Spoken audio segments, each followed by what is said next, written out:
Hello. അപ്പം നമ്മുടെ rectangle cake ready ആക്കണ്ടേ? ആദ്യം നമുക്കൊരു 28 എഴുതാനുണ്ട്. ഏജ് ആണ് കേട്ടോ. അതിനെ ഒന്ന് പൈപ്പിംഗ് ബാഗിൽ എടുത്തിട്ട് പിന്നെ ബ്രഷ് കൊണ്ടൊന്ന് ലെവൽ ചെയ്ത് കൊടുത്തു. ചെറിയ ഐസിങ് നൈഫ് എടുത്തിട്ട് ഒന്നുകൂടെ ഇങ്ങനെ പരത്തി ശരിയാക്കി കൊടുത്തിട്ടോ. ഇനി നമുക്കതിൽ പേര് എഴുതണം. അപ്പോൾ വൈറ്റ് ക്രീമിലാണ് ആദ്യം എഴുതുന്നത്, ഹാപ്പി ബർത്ത്ഡേ അണ്ണ. അതിനുശേഷം നമ്മൾ ലൈറ്റ് ബ്ലൂവിൽ അതിൻ്റെ മുകളിൽ കൊണ്ട് എഴുതി കൊടുത്തിട്ടോ. ഇതിൻ്റെ കേക്ക് ബേസ് ഫോം ബോർഡാണ് കേട്ടോ, കാരണം എൻ്റെ കയ്യിൽ അന്ന് സ്ക്വയർ ബേസ് ഉണ്ടായിരുന്നില്ല. പക്ഷേ റെക്റ്റാങ്കിൾ അങ്ങനെ നമുക്ക് ബോക്സ് അവൈലബിൾ അല്ലാത്തതുകൊണ്ട് സ്ക്വയർ ആയിട്ട് തന്നെയാണ് കട്ട് ചെയ്തെടുത്തത് കേട്ടോ.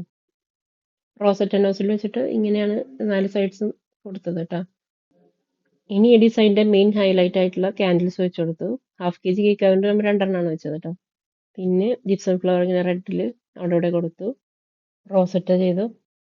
ടോപ്പ് ബോർഡറിൽ റോസ്മേരി കൂടെ കുറച്ച് വെച്ച് കൊടുത്തു കേട്ടോ. ഇഷ്ടമായെങ്കിൽ സപ്പോർട്ട് ചെയ്യണേ. Thank you.